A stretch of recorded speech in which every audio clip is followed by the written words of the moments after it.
बताओ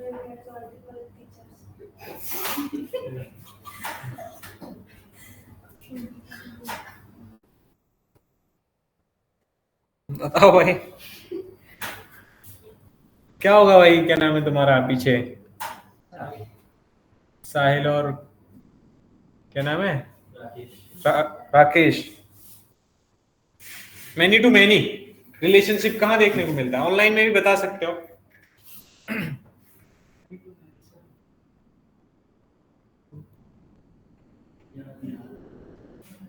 social network में जैसे एक एक फ्रेंड का एक एक मेंबर के 10 फ्रेंड्स हैं, 20 फ्रेंड्स हैं, तो ऐसे मतलब सोशल नेटवर्क में आप जैसे फेसबुक है या लिंक्डइन है, इनमें देखोगे कि they are many to many relationships.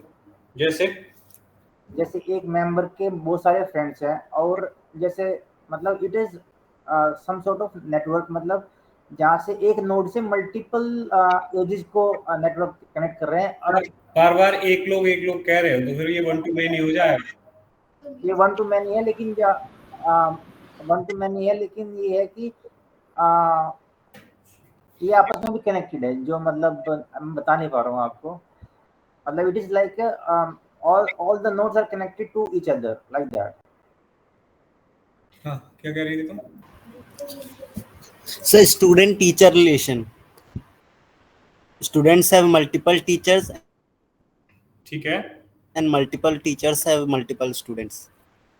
बिल्कुल हो सकता है। और बताओ कोई।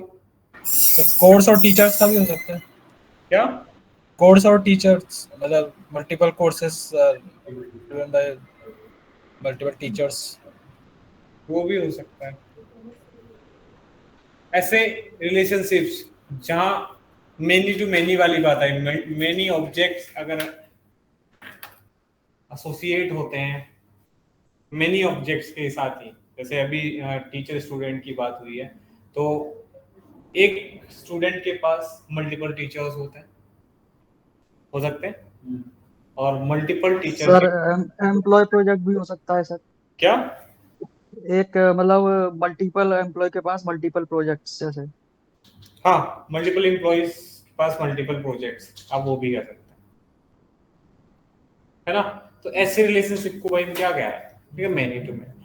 तो ऐसी चीजें तो हमें डेली लाइफ में देखने को मिल ही रही हैं, बस उनको इम्प्लीमेंट और करना है, क्योंकि वो मल्टीपल होंगी। तो सर मल्टीपल, अगर मैं कह रहा हूँ एड्रेस, मल्टीपल एड्रेसेस होंगे, वन टू मेनी की अगर बात करूं तो मल्टीपल एड्रेस होंगे, तो मल्टीपल एड्रेस बिलोंग करते होंगे किसी एक एम्प्लॉय को। वन टू मेनी या मेनी टू वन कह लो। अगर आप सिंगल डायरेक्शनल की बात करें तो वन टू मेनी है, बाई डायरेक्शनल कर दोगे उधर से भी अगर आप रीड करोगे तो many addresses belongs to an employ, एक एम्प्लॉय को बिलोंग करते हो तो मेनी टू वन दिखने लग जाएगा। तो सर उन सबको स्टोर करना पड़ेगा एक टेबल के अंदर, है वो एड्रेसेस हैं। इधर एम्प्लॉय की टेबल होगी, उसमें एम्प्लॉय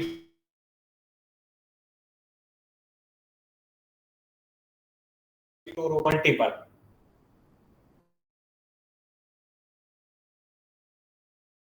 मैं क्या, तो ये रहा आपका employ table, ID, name,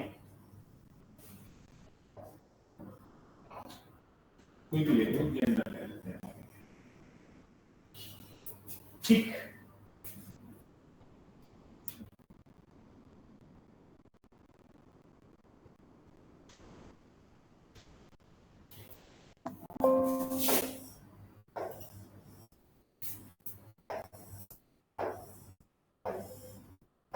city ID होगी, सिटी स्टेट या स्टेट या सिटी या जो भी है उसको, ठीक है। अब आप कह रहे हो सर ये है एएमबी, लिख देता हूं, ये है एडीडी, ठीक। आपने कहा एक एम्प्लॉय आया, पहला एम्प्लॉय अंश बनाया था, चलो अंश ही है, ठीक है। एक एम्प्लॉय है जिसके मल्टीपल एड्रेसेस है, बहुत सारे घर हैं तो मल्टीपल एड्रेस होंगे। अब मल्टीपल एड्रेस है तो मल्टीपल टाइम्स इस टेबल के अंदर स्टोर होंगे, मल्टीपल ऑब्जेक्ट्स को सेपरेटली स्टोर किया गया होगा। जैसे पहला एड्रेस है जिसकी आईडी है 3, दूसरा है जिसकी है 9, तीसरा है जिसकी है 14। सही। सिटी नोएडा ले लो, दिल्ली ले लो और यूके ले लो। बात टेस्ट की करें तो आप कुछ भी रख सकते हो जो मन करे, डेटा रख सकते हो। सही। ये कुछ है बस जहां से बिलोंग करता है, ये एक है। अब हमने अगर मैपिंग करी जो अब तक की थी 1 to 1 के अंदर, जो आपने क्या किया था, एक एक्स्ट्रा कॉलम ऐड कर दिया था। क्या? कौन सा? एड्रेस आईडी जो एफके था, जिसके अंदर रेफरेंस होता था एड्रेस की आईडी का, मतलब प्राइमरी की। अब अगर मैं ऐसा करता हूं तो आईडी स्टोर करने के लिए मुझे एक कॉलम मिला है और एक कॉलम में एक ही वैल्यू स्टोर हो सकती है। मैं 3 कर लूंगा, हो जाएगा। फिर 9 और 14 को कैसे स्टोर करेंगे? क्योंकि एक कॉलम के बस की बात नहीं है 3 कॉलम का डेटा स्टोर करना। कर सकता है क्या? एम्प्लॉय के पास एड्रेस एसोसिएटेड है ना, तो एम्प्लॉय के पास एड्रेस होने चाहिए ना, सबका एड्रेस का रेफरेंस रखना पड़ेगा ना एम्प्लॉय को। वो हम कर सकते हैं, वो जो आप कह रहे हो वो बाय डायरेक्शन में, वो मेनी टू 1 में होगा, एड्रेस के केस में होगा ना वो। तो एम्प्लॉय के केस में क्या, एम्प्लॉय से अगर मैं एड्रेस निकालना चाहूंगा तो कैसे निकलेगा भाई? इसके लिए तो 1 to many वाला एस्टेब्लिश करना पड़ेगा। देखा उस केस में हमारा ये वाला जो तरीका था ये फेल हुआ। हमने कहा ये तो नहीं हो सकता। अगर आपको 1 to many रिलेशनशिप एस्टेब्लिश करना है तो एक एम्प्लॉय के ही वो 3 आईडी होनी चाहिए, 3 एड्रेस आईडी होनी चाहिए। उसके लिए हम करने लगते हैं एक न्यू टेबल क्रिएट।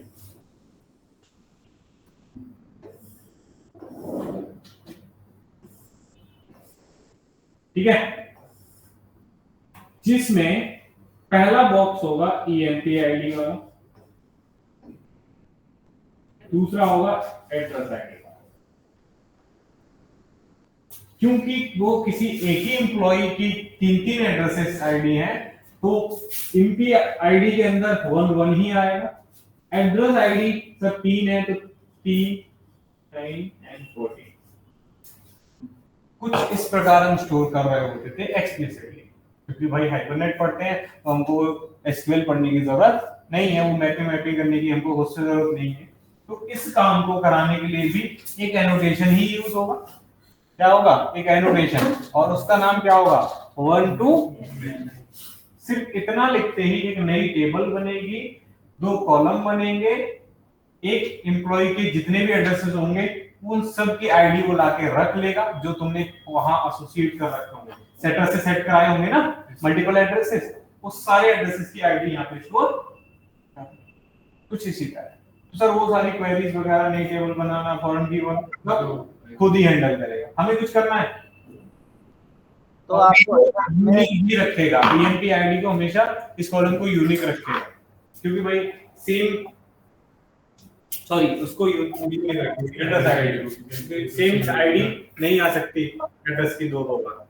ठीक है सर, मेरा एक क्वेश्चन है, यहाँ पे एम्प्लॉय आईडी 1 है और एड्रेस आईडी 3, 9, 14 है। जब आप फॉरेन की यूज कर रहे थे तो एड्रेस आईडी में आप 3 डाल रहे थे। एड्रेस आईडी में क्या डाल रहे थे? 3। हाँ, तो यहाँ पे एड्रेस आईडी 3, 9, 14 है। तो आप अगर फॉरेन की को हटा रहे हो तो आपके पास हाउ डू यू नो कि कैसे फुल आउटर जोन कैसे लगाना है यहाँ पे? अगर आपके पास एक अलग कॉलम है, मतलब अलग टेबल ही है पूरा, अब आपको चाहिए रिकॉर्ड किसका? एम्प्लॉय का। हमें एम्प्लॉय अगर प्रिंट कराना है तो हम चाहते हैं उसके एड्रेसेस भी लोड हो जाए। तो सर सारे एड्रेस ही लोड होंगे एक साथ, क्योंकि उसने ज्वाइन लगा रखा होगा। वो उस टेबल का पूरा रिकॉर्ड एक एम्प्लॉय 1 के 3 एड्रेस हैं या 30 भी होते, 30 के 30 एड्रेस की आईडी है वहां पे स्टोर, इसलिए 30 के 30 ऑब्जेक्ट पहुंच जाएंगे वहां। क्योंकि आपने लिस्ट ऑफ एड्रेस टाइप का एक ऑब्जेक्ट बनाया होगा, तो list, link list, array list सुना है, उसका पेरेंट होता था लिस्ट इंटरफेस, उस टाइप का आपने ऑब्जेक्ट बना रखा है। तो उसके अंदर n number of object assign हो सकते हैं, तो वो सारे ऑब्जेक्ट जाके उसमें असाइन हो जाएंगे। अब आपको डिसाइड करना है कि कौन सा एड्रेस चाहिए। आप चाहते हो सर हमको वो एड्रेस चाहिए जिसका आईडी 3 है, तो गेट मेथड कॉल कराएंगे और 3 आईडी वाला एड्रेस निकाल लेंगे। ठीक, तो जो एड्रेस चाहिए आप वो आप अपनी कलेक्शन की हेल्प से निकाल पा रहे हो। अभी हम वो देखेंगे करके, ठीक है।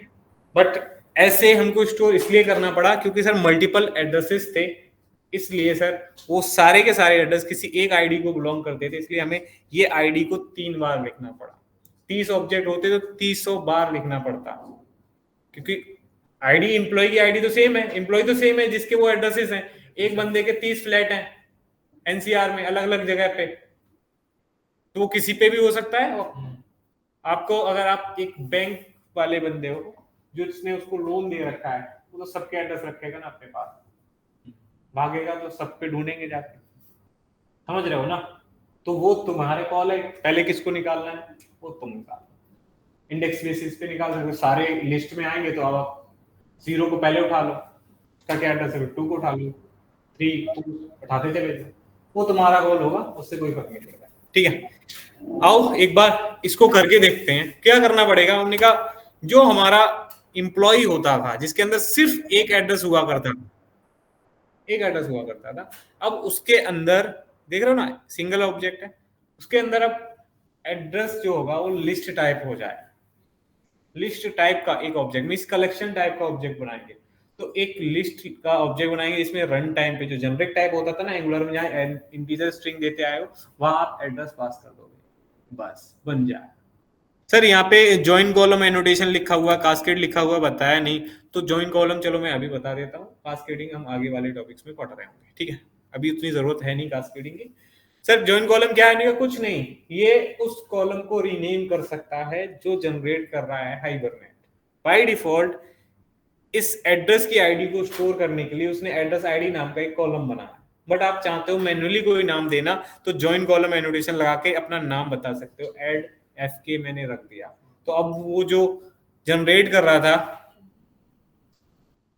नेम, क्या नेम जनरेट होता था, एड्रेस आईडी, अब वो ना होके क्या हो जाएगा, एड एफके, बस नाम चेंज करने के लिए जॉइन कॉलम एनोटेशन है, आ रहा ना, एड एफके, एड एफके, ठीक है।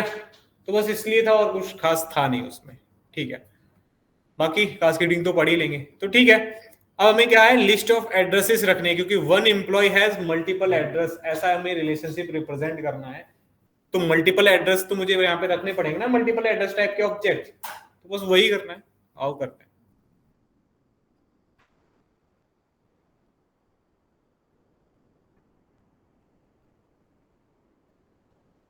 वन टू मैनी, कुछ भी चेंज नहीं है, सिर्फ उस लॉजिक के अलावा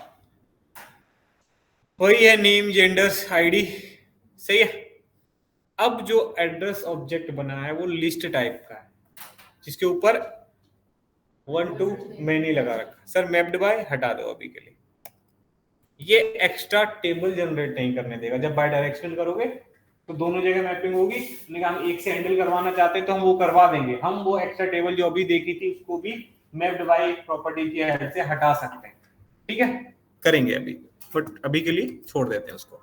तो वही एक लिस्ट ऑफ एड्रेस है जो इस पे 1 to मैनी लगा रखा है, बाकी सब सेम ही है कि आप एम्प्लॉय बनाओ, ये रहा कंस्ट्रक्टर, एक नो आर्गुमेंट भी होगा शायद, बनाया है तो ठीक, नहीं तो कोई बात नहीं, टू स्ट्रिंग बना रखा है, गेटर सेटर है और कुछ नहीं, ठीक है। एड्रेस में अगर हम आएंगे तो यहाँ पे भी, यहाँ पे सर मैनी टू वन, क्योंकि मल्टीपल जो एड्रेसेस होंगे किसी एक ही एम्प्लॉय को तो बिलोंग करते होंगे, तो यहाँ पे सिंगल ऑब्जेक्ट रखा हुआ है, बस एनोटेशन बदल गई है। सर अभी हमको बाय डायरेक्शनल नहीं करना, तो नहीं तो इसको कमेंट कर दो, नीचे गेटर सेटर वही बनाए होंगे उनको भी बोलो अभी रहने दो भाई, तो ठीक है, कोई दिक्कत नहीं है, सिंगल डायरेक्शनल पे पहले फोकस कर रहे हैं। तो एक नॉर्मल क्लास है जिसमें आईडी, सिटी और स्ट्रीट करके 3 वेरिएबल है। ये एक क्लास है जिसके अंदर आईडी, इसके अंदर आईडी, नेम, जेंडर और address, list of address 4 variable, ठीक। अब हम इसको बोलते हैं एप डॉट जावा में आते हैं, बोलते हैं भाई सेव से सेव करा देना, यहाँ कुछ एरर्स आ रहे हैं, हटा दें, क्या हुआ सर, आओ स्टार्टिंग से देखते हैं। गेट ट्रांजेक्शन से हमें ट्रांजेक्शन मिल गया, हमने एक एम्प्लॉय बनाया, वन टू मैनी, एक एम्प्लॉय के मैनी एड्रेसेस होंगे ना, तो एम्प्लॉय तो एक ही बनाएंगे। अब आप देख रहे होगे उसमें बीनू और मेल सेट कर दिया, मतलब एक नाम रख दिया एम्प्लॉय का बीनू और उसका जो जेंडर है वो मेल हो गया। फिर मैंने 5 ऑब्जेक्ट बनाए हैं इसके एड्रेस के। मैं कह रहा हूं कि बीनू के 5 एड्रेसेस हैं, वन एम्प्लॉय है multiple addresses, one two many देख रहे हैं ना, तो मैनी एड्रेसेस मैं बना के रेडी कर लिया। अब ये मल्टीपल एड्रेसेस मुझे कहां सेट करने हैं, उन्होंने कहा ये देने हैं एम्प्लॉय के इस वेरिएबल एड्रेस के अंदर, यहां सेट करनी है। तो लिस्ट ऑफ एड्रेसेस के अंदर मुझे वो सेट करना है, क्योंकि ये लिस्ट टाइप का ऑब्जेक्ट है और लिस्ट में ऑब्जेक्ट जाएगा तो लिस्ट का ही तो जाएगा। तो सर हमें वहां पे क्या करना पड़ेगा, उन एड्रेसेस को एक न्यू एरे लिस्ट क्लास का ऑब्जेक्ट बनाया, उसके अंदर ऐड करा लिए 5 एड्रेस, बस यही तो किया। A1 A2 A3 चलो रहने दो, उनको परसिस्ट कराया, ठीक है। फिर हमने ये 5 ऑब्जेक्ट कर लिए ऐड इसमें एरे लिस्ट में, और एरे लिस्ट के इस एडी को मैंने पास कर दिया कहां, सेटर को। कौन सा सेटर है ये, सेट एड्रेसेस वाला सेटर है जो दिस डॉट एड्रेस में सेट कर रहा है। दिस डॉट एड्रेस क्या है, लिस्ट ऑफ एड्रेस का ही ऑब्जेक्ट है ना, ये किस में जाएगा, इसमें असाइन कर देगा, यही तो चाहिए। फिर उसके बाद जैसे ही सेट हुआ उसके बाद आपने बोला अब परसिस्ट कर दो एम्प्लॉय, ठीक। तो उससे पहले आपने 5 बार परसिस्ट कॉल कर दिया ना, आपने 5 एड्रेस परसिस्ट करा दिए, फिर अपना एड्रेस सॉरी एम्प्लॉय भी परसिस्ट कर दिया, अभी काम खत्म हो गया। बहुत बढ़िया, चला के देखते हैं क्या ये क्वेरी वैसे ही चल रही है, कुछ और तो कोड नहीं करा रखा नहीं। हाँ बोलो, यहाँ कैंटीन में बैठ जाओ, बैठना है तो मुझसे मिल लेना अभी, इसके बाद अभी आता हूं, ठीक है। रन करें, चलिए।